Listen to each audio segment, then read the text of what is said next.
Good day. Welcome to the Cory Morgan Show. I am indeed Cory Morgan, and this is my weekly appearance on the Western Standard where I'll give you my views on a few things, report on some news with a few things, and I speak to interesting guests to add their views to a few things. And there's a lot to cover, as always, going on out there. The world's really gone mad. Maybe it always has been, but we're just swirling further and further. It gets so distressing online seeing some of the imagery and things. But I mean, one of the things I'll start with is, hey guys, don't turn away. Don't turn away. I know it's so awful, some of the stuff we see going on out there in the Middle East or in Ukraine. And we're in this world now where we get exposed to digital imagery of things that we never did see before.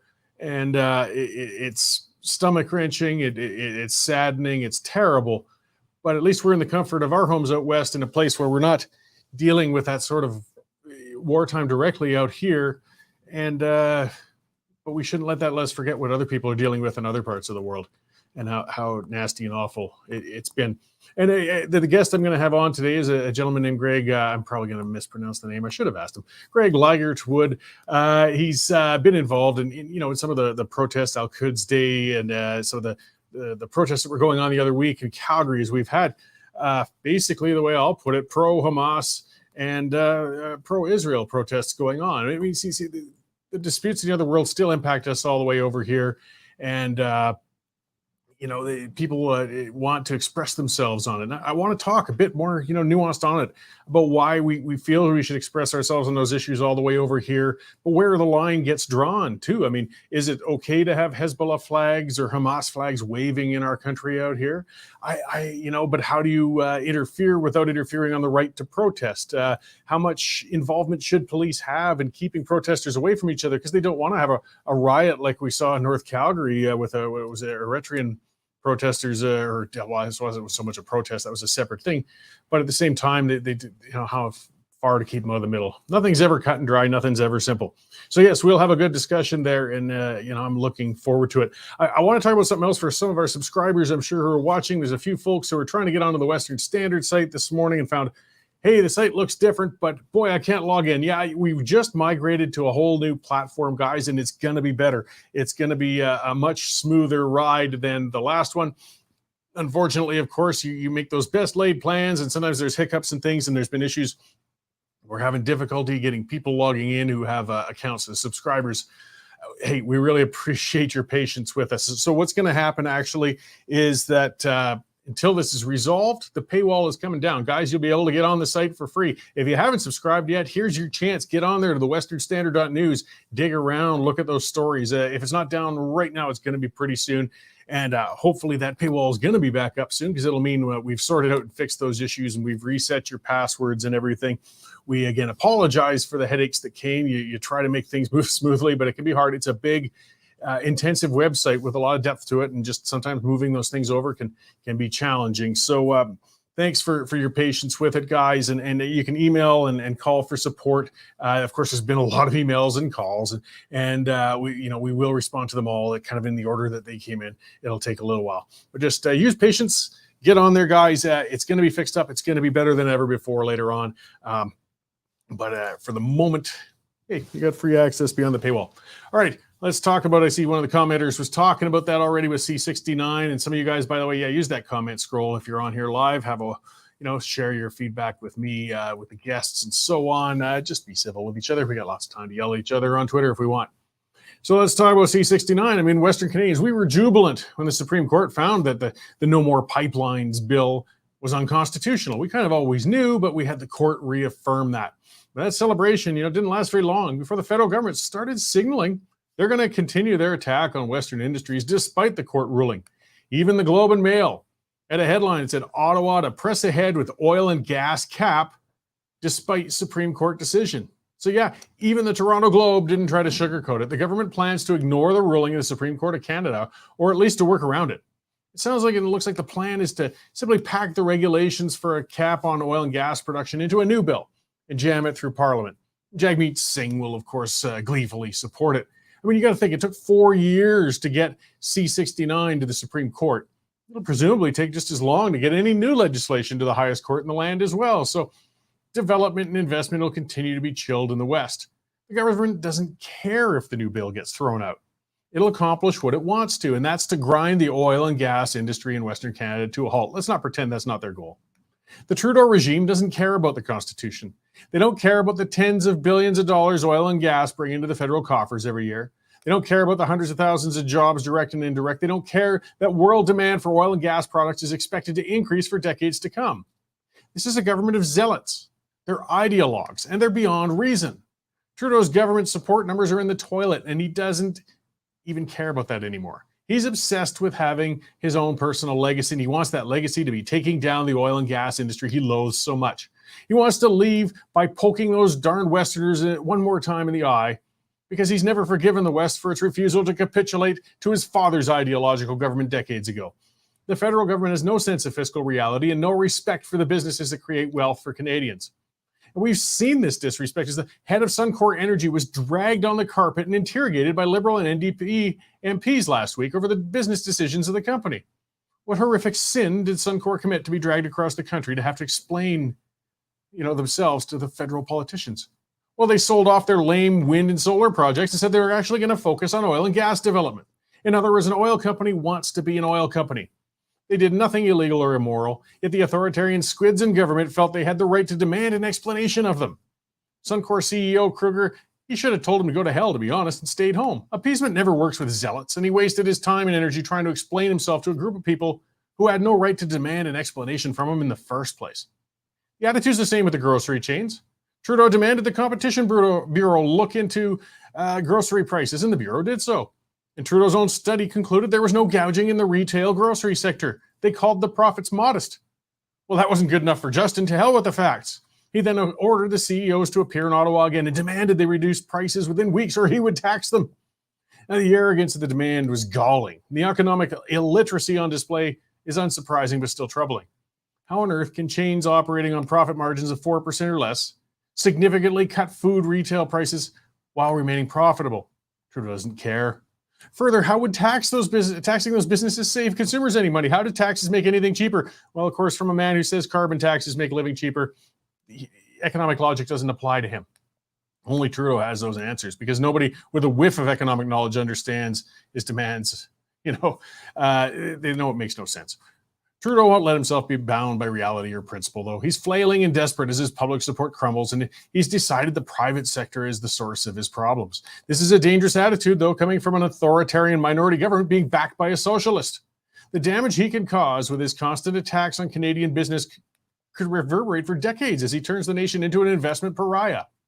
When Liberals can so quickly just ignore a Supreme Court ruling, or at least the spirit of it, and so boldly set out to violate the spirit of the Constitution, one starts to wonder what the point of the Constitution is. Then I started wondering further, well, what's the point of Confederation then if the Constitution isn't binding? It's time, guys. It's time for the West to seriously consider its future outside of Canada, because Canada is not treating the West as an equal partner within it, that's for sure. Well, that's what's got me wound up today. And, I think it's good reason to be wound up. I mean, what good is it? What's the point of the court? If you can't get remedy from the Supreme Court, you don't have a country, guys. I mean, it's a level of government that doesn't work, that doesn't count. I mean, if you're just going to keep working around it and finding new ways to violate the Constitution, this country is broken. Going further, the release that came out today, it was Trudeau came out with a big open letter to Premier Daniel Smith, and basically saying he's not going to stand by as anyone seeks to weaken pensions. His attack was on the consideration that's going on of an Alberta pension plan right now. Now, one of the things that's interesting is, I guess, somebody with a little bit of economic knowledge did get Justin aside and pull him over and let him know, hey, if Alberta pulls out of this plan, you're screwed, because Alberta puts in a heck of a lot more than it takes out of it. You see, if it was just a wash, if it was just Alberta putting in as much as it gets out, then it wouldn't be a big deal, right? Alberta could step aside and the plan will carry on. Alberta have its plan. But the problem is, if Alberta pulls out, well, then the rest of the country has to pay more and they will get less. But you see, that's been the problem from the beginning. That's why Alberta is looking at pulling out of the plan. It's not getting a good or a fair deal. So what are you going to do about it, though, Justin? That's the thing. You're not going to stand by as anyone seeks to weaken pensions, because you know what? It will not weaken the Alberta pensioners if Alberta pulls out of the plan. But yes, it will weaken the plan for the rest of the country. So are you going to try and ban Alberta from doing something that they're allowed to right in the legislation that governs the Canadian pension plan? It's right in there. The formula is in the plan as to how a province can pull out should it choose to, and how to calculate the amount of funds it's entitled to. What are you going to do? Rewrite the legislation retroactively? Again, folks, that gets me back to that talking about getting out of Confederation. I mean, he's just going to keep rewriting the rules as we go. I've used that analogy on here before, and I'm going to keep calling him out. My cousin Craig, I'll use his name this time. When we were kids, he used to always play these stupid card games. You get us playing cards, and he'd make up a game. And then you'd try to play the game, and you play by his rules, and you play a card, and you put it down. He says, oh, no, you can't play that card because of this rule. And you can't play that card because of that rule. And that's what he would do. And this is how the government's working with things. We've got our set of rules. It's called the Confederation, or the Constitution, I should say. But they seem to play loose and free with the rules within that Constitution, as we're seeing with when the Supreme Court told them your legislation clashes with the Constitution. Your legislation breaks the rules of Canada. Your legislation is no good. You have to pull it. Well, they're saying, no, we can come at this just from another angle. No, you can't. You broke the rules, but now they just change the rules as they go.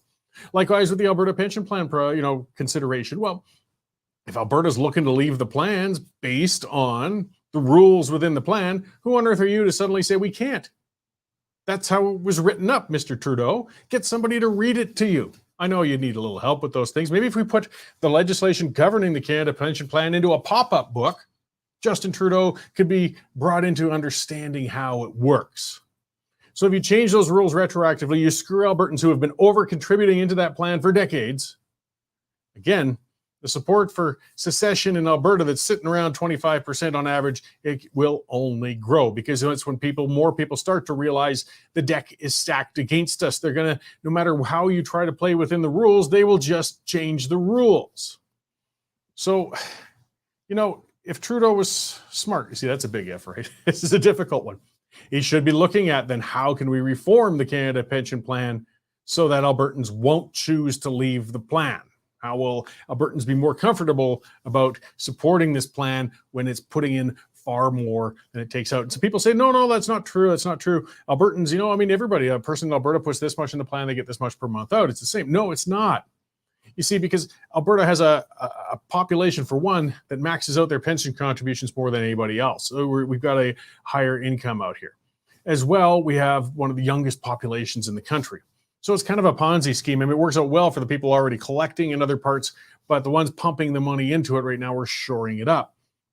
So no, it does not pay out equally. And if it was the case, like I said, right off the bat, if this was just an equal wash, then Trudeau shouldn't be too worried about it. Whatever, it was a province moving out from the plan, but it wouldn't have much impact on it, right? But it will. It will, and they're scared. And there's part of the problem. That open letter his wasn't to Premier Daniel Smith. Sure, that's what it said on there. No, it wasn't. That was his open letter to Toronto and to Montreal and to Newfoundland and all those other areas that are relying on Alberta over-contributing to keep shoring up their share of the plan, because he's desperate and his support's in the toilet, and he's hoping that he can win public support by going to war with Alberta, figuratively. We're going to talk about real war in a minute here. But things are going to get worse, guys. They're only going to get worse. We have inept leadership in Ottawa. We'll see where this goes. There's a lot of variables. It's difficult right now. I mean, Premier Smith is holding consultations on the plan right now. And you know what? If they screw up what they're going to propose to Albertans, this plan isn't going to go anywhere anyway.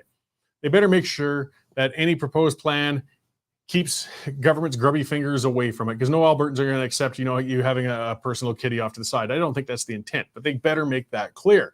They better make sure it's going to be well managed. They better make sure, that people are assured that their contributions, what they're owed, are protected. And I think they can do that. But it's going to take some time. And I don't put it beyond any government, whether I like that government or not, to be able to screw something up. That's something they're good at. All right, well, let's move on and turn the page a little. We'll get back to the protest, the right of protest, the protests that are going on over here, and of course the conflict over in the Middle East. So let's bring our guest in and have a discussion on that. Hi, Greg. Thank you very much for joining us today. Hi, Cory. How are you doing? Very good, very good. Maybe correct me. How do we pronounce your last name? It's a really simple one, but Ligertwood. Ligertwood. Okay, well, Ligertwood. Okay. Yeah, it's a good Scottish name. I see. Okay. So, I mean, as you probably saw the opening of the program I was talking about, and everybody's seeing it on the news, we're seeing protests, we're seeing demonstrations happening. I mean, it is a right to do so, but they're getting distressing. And we're also seeing, I guess, two sides starting to break out on this very much. And we're seeing a double standard, I guess, when it comes to enforcement of protests. Maybe to start with, can you give some background on what happened on City Halls in Calgary when you were counter protesting or showing up out there that day the other week? Well, the Monday that I went down to City Hall was not a protest. That was a celebration by pro-Hamas supporters celebrating the murder of Jews in Israel over the weekend in one of the most atrocious, heinous acts that we have seen since 2001, and the worst day for the Jewish community since the Holocaust.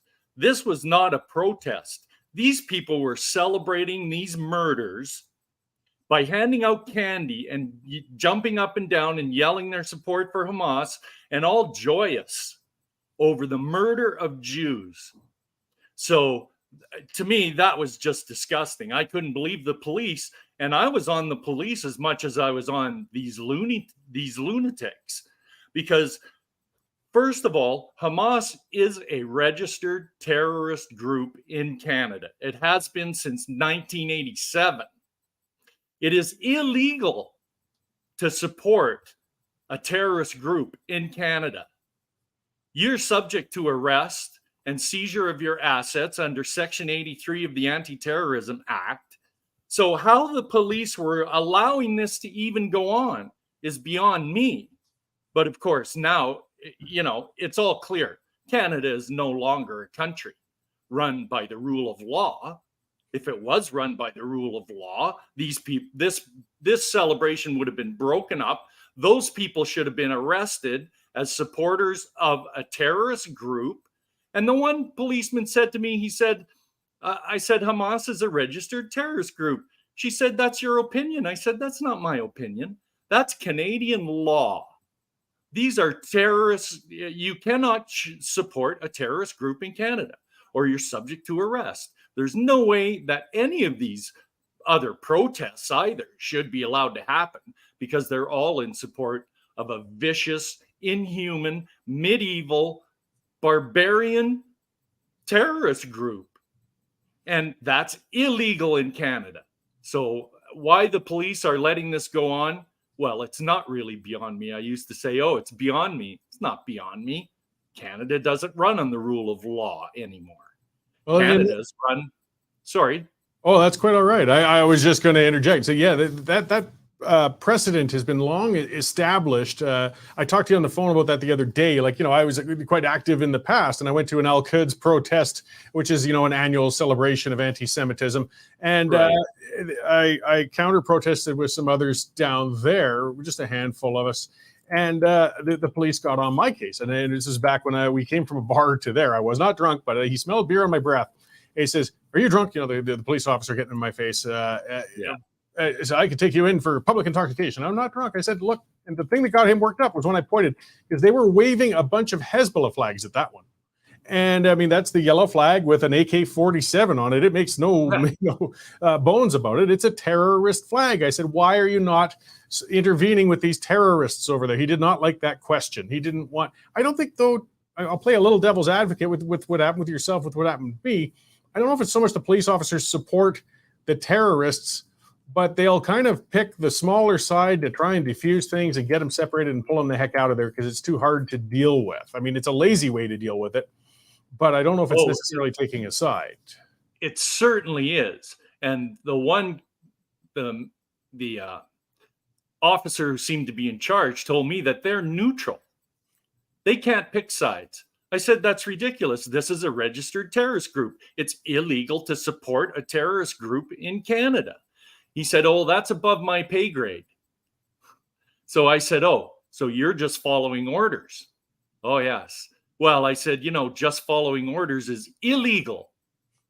Under the Nuremberg laws, you can't use that as an excuse. The police are under no obligation to obey an immoral or illegal order.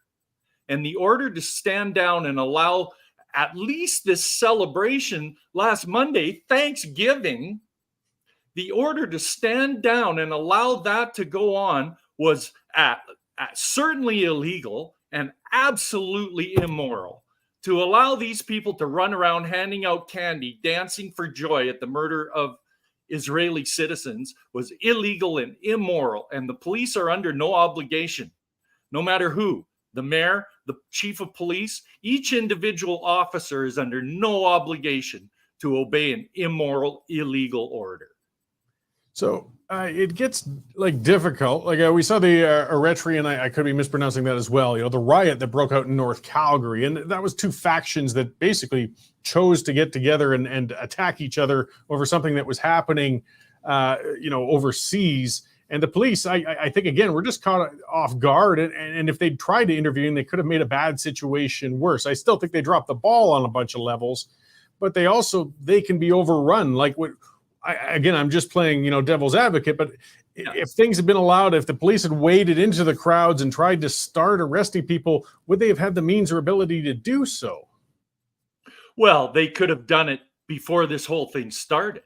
They should have done it the minute these terrorists showed up in front of City Hall. It's amazing how these guys are always standing in front of City Hall, and anyone who opposes them is across the street. So the image you always have is the terrorists with City Hall behind them, as if City Hall supports them. And visually and morally now we know City Hall is behind them. Everyone else is always banished to the other side of the street, aren't they? But the police, you don't wait till 500 people show up. You break it up the minute they start their stuff. The minute they bring out their pro-Hamas rhetoric, flags, signs, anything, that's when you break it up, when there's 3 or 4 people there, because these people won't fight the police. They don't fight armies and police. They attack civilians, women and children, and that's their métier. And that's, as I pointed out, they're always standing behind their women and children, always, these big, brave fighters. I have pictures. I mean, listen, these people lost me in 72 at Munich. That's where they lost me. So I've been watching these people since 72. And I have pictures from newspapers going back that far, probably. And every picture I have of Palestinians, in battle, they're always standing 10 feet behind their children and their women. Yeah, well, they seem to, in that dispute, to just thrive on martyrdom and death, unfortunately. And of course, they're always eager to martyr somebody else first before they martyr themselves, and that's been a pattern for a long time. There's a fantastic meme that it's gone around. A lot of people have probably seen it with an Israeli flag and a baby carriage and another gentleman. They're both kneeling with rifles, but the gentleman with Hamas is kneeling behind the baby carriage and shooting outwards, whereas the Israeli soldier is sitting in front of the baby carriage and shooting outwards, which sort of says it all in the priorities and always have been. But here's some of the problem too now that these protests have been indulged is they're getting more bold. It was I found stomach turning the other night when protesters flooded outside of Ottawa at an anti-Semitism conference. And the attendees had to flee from the back door to leave the place. Now, this isn't, again, this is similar. It's not pro-Palestine. This isn't even pro-Hamas. That was just pure anti-Jew. Because, I mean, this conference had nothing to do with the conflict. This conference had nothing to do with Israel itself, even. It was just a conference discussing anti-Semitism. The only thing, I guess, that can be thanked for those protesters is they put a punctuation mark on how big the problem of anti-Semitism really is when they be so bold as to break up a conference like that. Well, hate laws are moot in Canada. I mean, why have hate laws if you can get away with that? What is the good of a hate law if you can go out on the street and celebrate the murder of innocent civilians? And, Jews are 1.4% of Canada's population, and they are the victims of 47% of hate crimes. And that has gone up every year since Trudeau's opened the borders for immigration. So what you're doing is you're basically importing a bunch of anti-Semites, hardcore anti-Semites into your country without vetting them at all. I mean, they don't know who any of these people are, and they don't care. As long as they vote liberal or liberal, they're about as illiberal as you can get. I mean, getting to a liberal basis. I mean, so now we've sort of established things. This conflict is going to go on for a while, and things are only going to get more inflamed. There's going to be more demonstrations. Where the hard part's going to be where to allow people to express. I mean, again, yeah, some of those lines for supporting and celebrating murder are beyond the pale, but it does get complicated. Being liberal means often you got to look at and listen to a bunch of people saying a bunch of crap you don't want to hear. But I think what we've got to see is the end of the double standard when it comes to it, when the line is crossed, when the line crosses from demonstration to hatred. And they seem unwilling to do that right now. Well, they're completely unwilling to do that. And in my opinion, it's because they support the terrorists. Listen, Justin Trudeau is an avowed Marxist. He said before the election that his favorite, the form of government that he most admires is Chinese communist dictatorship. Now, he's a Marxist. Let's get it straight. China is the greatest mass murder organization in the history of the planet. There's no free, fair elections. There's not going to be a free, fair election again in Canada. We have a Marxist in control. And Marxists, according to Marxist ideology, always align with violent criminals and terrorists. They have to keep terror on the streets. They have to keep you terrorized. So you stay in your house and don't say anything and give up all your rights for a little bit of so-called security as long as you have the correct opinions. Yeah. Well, there's no rule of law in Canada. We are ruled by political ideology now. And the police are right in line, and so are the courts. I mean, let's face it, the ex-Chief Justice of the Canadian Supreme Court, Beverly McLaughlin, now works for the Communist Chinese in Hong Kong, enforcing their illegal takeover of that territory and helping to oppress those people and deny them their rights. So you don't expect any satisfaction from the courts. The police do as they're told by their political masters. They're just following orders. Well, and I mean, I would like to think at least one of the best ways we can take care of things is at least to counterpoint if you feel, that way with things. Get out, make your voice heard, make sure that it's not just 10 people on one side of the street and 200 on the other, because the optics matter. Before I let you go, like there are groups like the Jewish Defense League and others or things like that. Where could people find information if they were interested in taking part in those sorts of counter protests? Oh, well, the Jewish Defense League webpage is a great one. I mean, I started on this because after the Al-Quds Day rally in 2014, where an old couple were beat up by the terrorists on the streets of Calgary, this old couple spent 6 weeks in hospital, and the two men convicted of beating them up were tried and convicted, and their sentence was to write a letter of apology to their victims. Surely the lightest sentence ever for putting someone in hospital in the history of Western jurisprudence, as far as I could find. No one ever got sentenced to write a letter, to their victims after they beat them up and put them in the hospital for 6 weeks. But the Jewish Defense League, there's all kinds of Jewish web pages that are out there, and it's pretty easy to find out where these things are and when they're happening. Al-Quds Day is always around, and none of these things they never get a city permit to do this. So another good way is to call the city, call the police, call your local politicians, call your MPs and say that you want to put a stop to this. We want the law to be enforced. You cannot support terrorists, designated terrorist groups. I mean, to me, that's the best way. Of course, show up, make your voice heard. Every time these lunatics get on the street, I'm going to be there myself. And I hope a lot more people start showing up in support of our Jewish neighbors, because that's the first thing the cops asked me too. Are you Jewish? I said, no, I'm not Jewish.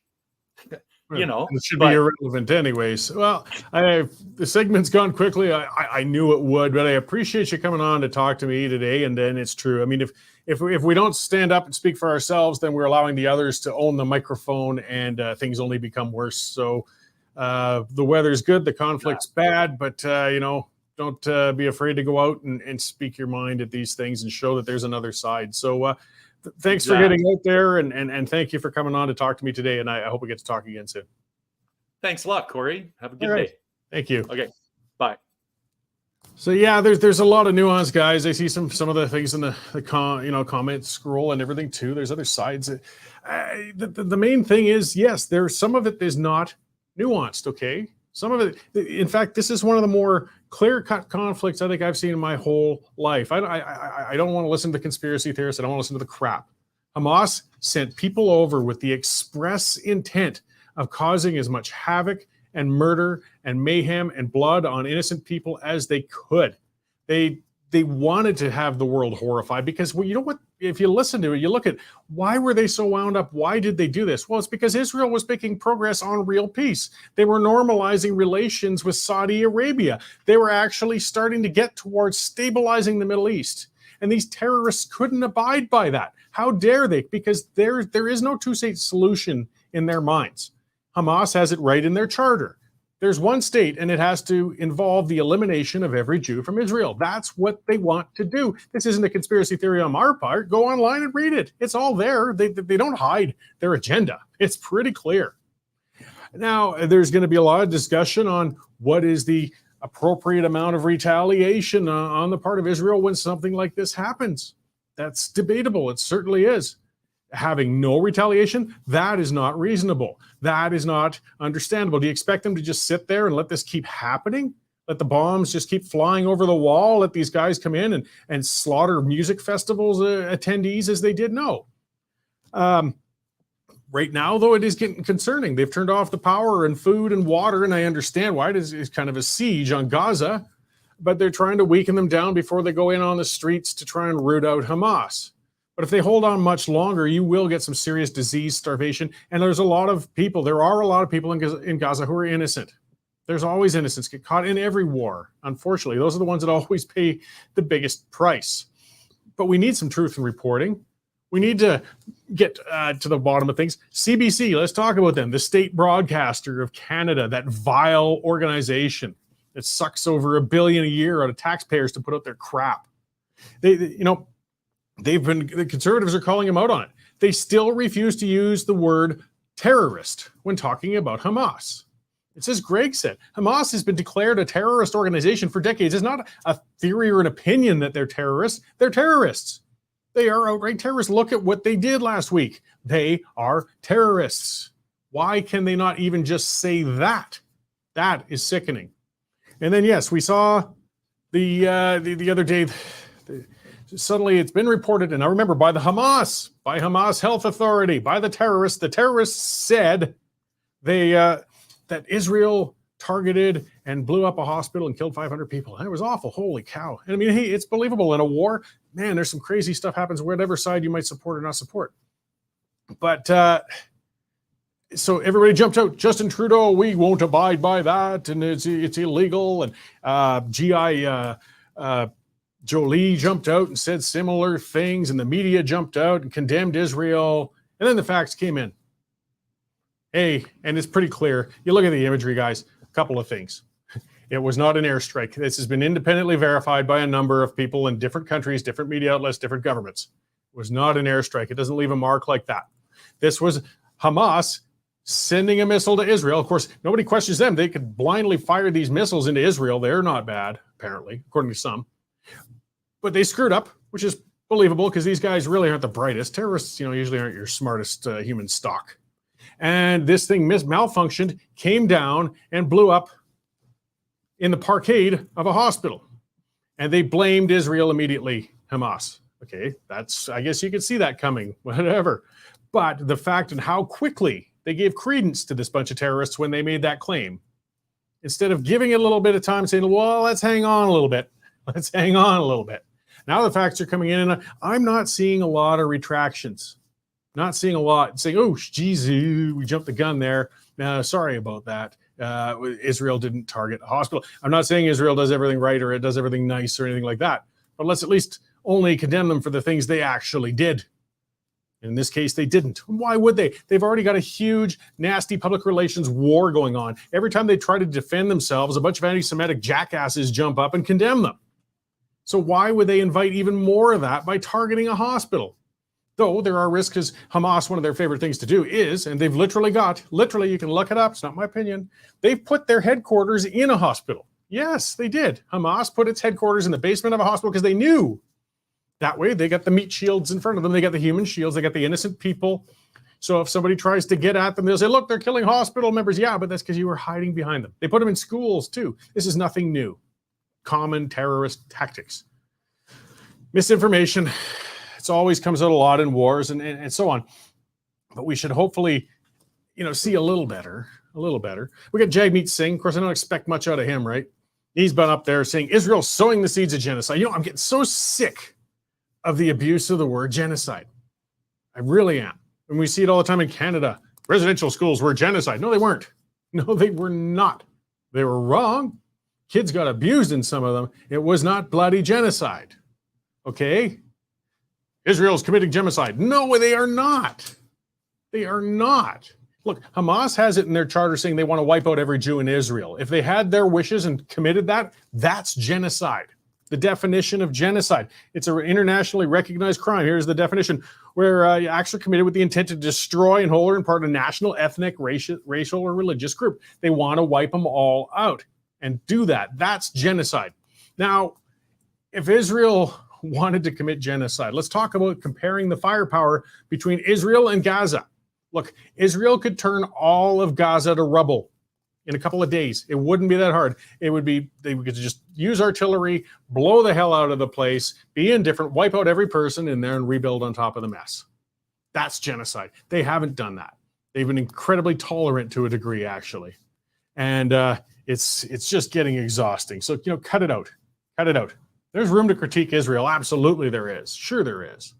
But let's keep it within the bounds of reality here, guys. I just don't get that with the left. I don't. I'll never understand it. Israel, again, as imperfect as it is, one country in the Middle East that allows people to be gay. Yeah.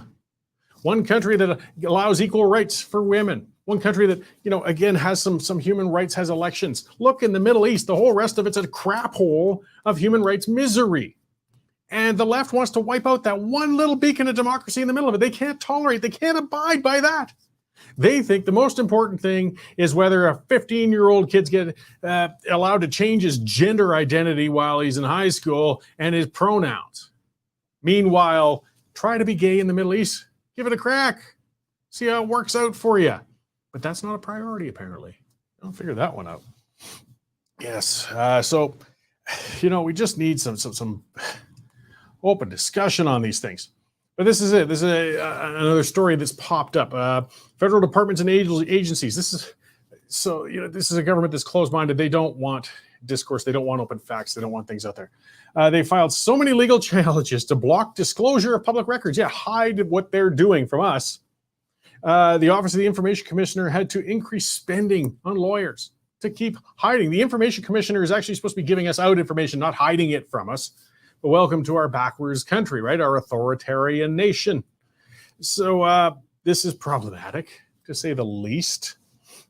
But this is par for the course in Canada these days as well. It should be embarrassing working for these places. All right, let's turn the page a little, look at some other stuff. I mean, speaking of information, speaking of the media, we got a government trying to control the media through C-18, C-11. They're hurting independent media a lot. We can't see news on Facebook or Instagram any longer. Google probably won't be sharing news websites pretty soon. And it hurts them. It hurts us trying to reach out and get to new people. But X, formerly Twitter, Elon Musk saying, it's interesting. He really is trying things different. You got to give the guy credit. He's got the he's got the billions to play with. And he reminds me of a kid who's kind of just got billions and just willing to throw it out there. Some of his things, he's monetized it. Yeah, for those of us who actually put things out on X, if you got a registered account and you sign up for it, you actually get a little bit of money back for your $10 a month subscription for ad revenues. It's not loads, guys. It's not loads, but it's some. Yeah, I'm making, getting in the realm of a couple $100 a month out of it. Not bad for something I was doing for free before anyway. But again, my tweets get 8-9 million impressions a month. So I mean, you really got to be a heavyweight to make a living at it. But it's something different. Other social media platforms really weren't big on sharing revenue with users. So that's an interesting development. Now he's talking about beginning a test that's going to charge new users $1 annually to post and interact with new posts. This one's, again, interesting. See, he's looking at quality rather than quantity. Even $1 a year, not much we're talking at all, right? So, literally less than a penny a day. But what would that do to the bots, right? When you got a bot farm, when you're one of those rip-off groups or companies or individuals or whatever it is out there and you're spawning all these bots, even then, you're not going to put your credit card in there and pay $1 a year for all those bots. The bots, they'll still be there, but they won't be able to post or interact with other posts. It's a way of making sure the people on there are actually real people behind the accounts. But whether or not it'll pay off is going to be interesting. But he's willing to take that gamble. I mean, the amount of users would drop dramatically. The raw numbers of people on that platform would get really small fast, but they'd be real people. So when you're pitching to advertisers saying, hey, put your stuff on there, it's going to get in front of eyes and say, well, your traffic's cut in half. Yes, but they're all real people now. We know that. It makes me think of way back when online poker was popular. And I remember going on and playing on some of those free games. When you play a free game of online poker, it's terrible. Idiots will go in with all in on everything they get. It doesn't matter what they do. It's just not any fun. It's not worth playing because they have no meat in the game. They don't care. But as soon as you paid a little bit and got into poker tournaments that were even $5 entry, the play changes so dramatically. As long as there's a little skin in the game, then they change. So if you're looking at $1 annually, Saniko saying it wouldn't new users, not all users. Okay, so yeah, I'm not sure how they're fully going to work it out in the end, I guess. But that's right. This actually does say new users $1 annually. So I guess if you're grandfathered, you'd be all right, and then you could flush out the bots later on. And it's going to be tried out in New Zealand and the Philippines first. So it'll be interesting to see. I'm just going to keep an eye on it. I mean, I spend a lot of time there at Cory B. Morgan. If you really want to see me more unrestrained, that's the place to find me for it. And I really think there's a lot of great potential with Twitter, or X as it is now, and Musk being willing to really rip into it and change some stuff. Let's see. I'm going to hit a news story that's a little morbid, but changes the channel a little on some things too. This one I saw come through the scroll. So there's a return to nature funeral home in Denver, so near Denver, Colorado. This was one that, yes, they will bury you even without a casket because they want to return you to nature and be green. They bill themselves as a green burial service in a facility. Well, it turns out, not only did they not bury people in caskets out there, they didn't bury them at all. In fact, they found the remains after complaints about the smell of 189 people piled up inside the building of this funeral home. Oof, I can't imagine. Going green, guys. Even the green funeral homes are ripoffs. Yes, they are. And even in the funeral homes, you can't go green without somebody trying to steal the money from your wallet and not actually doing the world any favors. So I imagine once I talk about one of the worst jobs in the world, whoever has to go in there and clean out 189 bodies that have been building up over God knows how long. And then I'm sure that building is going to be bulldozed. Man, what a weird, sick, this isn't the first kind of story I've heard of this kind of thing with funeral homes stockpiling bodies and crap like that. When you get closed caskets and things, I mean, you don't necessarily follow up. You don't see if they actually took the remains and put them where you'd asked them to begin with, right? Man, nutty, just nutty. Either way, I do feel for the, of course, there's 189 grieving families out there who now are finding out that, the remains of their loved ones didn't end up where they anticipated they would go and how they're supposed to. It's a strange world. Might as well end on something a little odd, I guess, again, a bit macabre. Hey, we're getting towards Halloween. We can have some things not exactly funny, but weird in a dark humor sort of way. So, all right, I'm going to close it up, guys. And again, for folks who weren't here at the start of the show, just that reminder, the Standard did migrate to a whole new web platform. There's been some challenges getting that going, I'm afraid. And yes, for folks who were trying to log in, they had difficulty. The paywall is coming off for a little while till we get it all sorted out. So even if you're not a Standard member, though you should be by now, get on there and, check it out, get past the paywall, see the columns and the stories and the rest that's back there, and then you'll see how well worth it is to spend $10 a month to get in there and see all that stuff all the time, because that's how we stay independent. That's how we keep these shows going. That's how we keep those stories and reporters going, guys. And yeah, Paradox is saying one who can't log on, but look forward to seeing it fixed. Thank you, and I appreciate the patience with it. You try your hardest, but sometimes things just don't go that smoothly. All right, so keep an eye up for the pipeline, guys. That'll be up a little later. And, of course, I'll be back again this time next week, and we'll do this all again on hopefully a whole new set of subjects. The current Lethbridge feed grain prices are as follows. Cash barley's at $3.42, feed wheat's at $3.52, and corn's trading at $3.39 per metric ton. In the milling wheat markets, December Minneapolis futures increased 5 1/4 cents at $7.33. with local hard red spring bids for October movement at $9.66 per bushel. In the oil seeds, nearby canola futures lost $6.30 at $7.1290 per ton, with delivered values for October movement at $16.05 per bushel. In the pulse markets, nearby red lentils are holding at 36.5 cents a pound, and yellow peas are trading at $10.75 per bushel. In the cattle markets, December live cattle are up 15 cents at $187.02 per 100 weight. For more information on grain marketing, call me at 403-394-1711. I'm Sean Smith at Marketplace Commodities, accurate real-time marketing information and pricing options. Canadian Shooting Sports Association. Without the CSSA, our gun rights would have been taken long ago. These guys are on the front lines helping to draft smart and intelligent firearms regulations and legislation in Canada, and more importantly, educating the public about how we keep guns out of the hands of the wrong people. To become a member, it's absolutely worth every penny.